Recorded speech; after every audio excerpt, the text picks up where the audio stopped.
आज हम लोग श्रीमद् गर्ग संहिता के गोलोक खंड के तृतीय अध्याय के 31वें श्लोक से प्रारंभ करने जा रहे हैं। पिछली वीडियोस में हमने 30वें श्लोक तक खत्म कर लिया था, जिसमें हम देख रहे थे कि भगवान श्री कृष्ण के दर्शन पाने के बाद उनकी स्तुति कर चुके हैं देवतागण, और उसके बाद श्री कृष्ण ने यह भी बता दिया है कि वो धरती पर अवतार लेंगे। लेकिन फिर श्री राधा रानी को जब ये एहसास हुआ कि अब उन्हें श्री कृष्ण से दूर होना पड़ेगा, तो वो वियोग में चली गई और वो प्रेम से विह्वल होकर बोली कि आपके बिना मैं कैसे रहूँगी। तो फिर श्री भगवान वाच त्वया सह गमिष्यामि मा शोकम कुरु राधिके हरिष्यामि भुवो भारम करिष्यामि वचस्तव। श्री भगवान बोले, राधिके तुम विषाद मत करो, मैं तुम्हारे साथ चलूँगा और पृथ्वी का भार दूर करूँगा। मेरे द्वारा तुम्हारी बात अवश्य पूर्ण होगी। जब श्री राधा रानी इस प्रकार से शोक करती हैं कि अब आपसे मेरे विरह का समय आ गया है, यह सोचकर, तो फिर श्री कृष्ण उन्हें संतावना देते हुए कहते हैं कि ऐसा कुछ नहीं होगा, मैं तुम्हें अपने साथ लेकर जाऊंगा।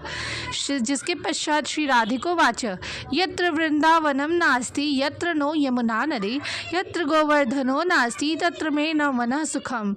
श्री राधिका जी ने कहा, परंतु प्रभु, जहाँ वृंदावन नहीं है, यमुना नदी नहीं है और गोवर्धन पर्वत भी नहीं है, वहाँ मेरा मन को सुख नहीं मिलता।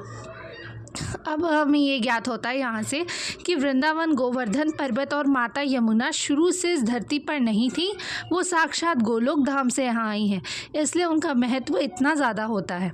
जिसके पश्चात श्री नारद उवाच वेदना गक्रोश भूमिम स्वधाम्नः श्रीहरि स्वयं गोवर्धनम च यमुनां प्रेषयामास भूपरि तदा ब्रह्मा देवगणैर्नत्वा पुनः पुनः परिपूर्णतमं साक्षात श्री कृष्णम समुवाच। श्री नारद जी कहते हैं, श्री राधिका जी के इस प्रकार कहने पर भगवान श्री कृष्ण चंद्र ने अपने धाम से 84 कोस भूमि, गोवर्धन पर्वत एवं यमुना नदी को भूतल पर भेजा।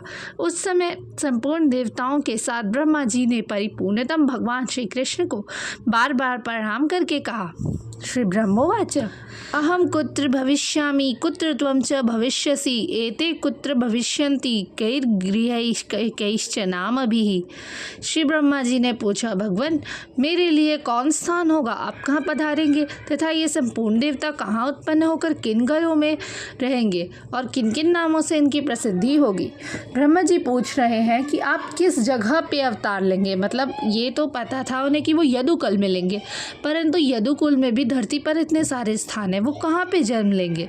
और ब्रह्मा जी, जितने भी देवतागण हैं, विष्णु जी, महादेव, ये सब कहाँ पे अवतार लेंगे और उनकी देवियाँ भी उनके साथ कहाँ अवतार लेंगी।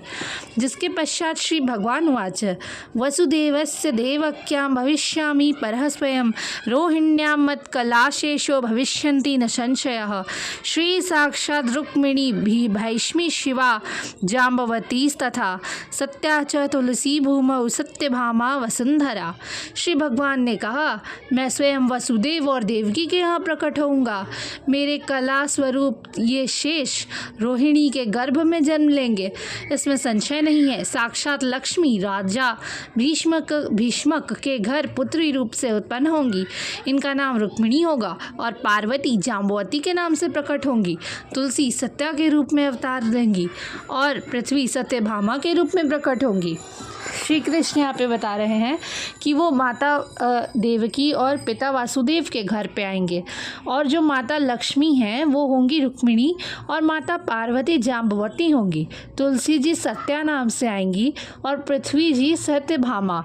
श्री कृष्ण की अष्ट पत्नियों में से, अष्ट पटरानियों में से ये 4 भी प्रमुख हैं। जिसके पश्चात वो ये भी बताते हैं कि हमने देखा था कि 1000 फनों वाले शेषनाग की गोद में गोलोक धाम था, तो भगवान बताते हैं कि इन्हीं शेष का अवतार होगा रोहिणी के गर्भ से। धन्यवाद। आज के लिए बस इतना ही। हम लोग आगे के श्लोक अगली वीडियो में करेंगे। तब तक के लिए जय श्री राधे कृष्ण।